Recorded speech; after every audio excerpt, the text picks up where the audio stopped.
يا صباح الفل، ده بقى يوم من ايام سنة اولى جواز. تعالوا خدكم معايا في روتين يومي النهاردة. ما عملتش حاجات كتير، فتعالوا نبدأ اليوم مع بعض ونشوف هنعمل ايه.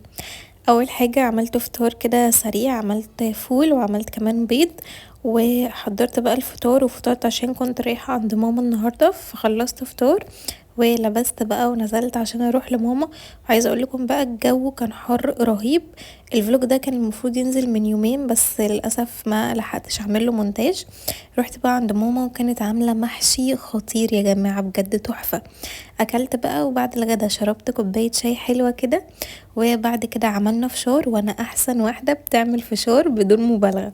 خلصت وبعد كده روحت بقى البيت، وانا مروحه بقى عديت على السوق جبت شويه حاجات كده كانت ناقصاني في البيت. هعمل لكم فيديو روتين يوتيوب، فلو انتم مش موجودين على اليوتيوب هتلاقوا اللينك في البايو. بعد كده بقى غسلت البوتاجاز عشان كان كنت سايباه يعني الصبح من غير ما اغسله كده.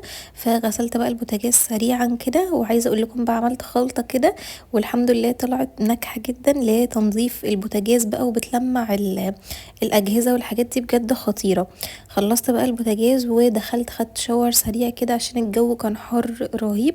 فقلت اخد شاور سريع. بعد كده بقى عملت سكين كير، وبجد من الحاجات اللي استخدمتها من اول جوازي السكين كير ده، وبجد كان تحفه تحفه تحفه. كنت جايبه من شي ان، فبجد كان خطير. بعد كده بقى عملت ايس كوفي وهاخده بقى واخش اتفرج على اي مسلسل او اي فيلم، وبس كده يومي خلص. استنوني في فلوج جديد.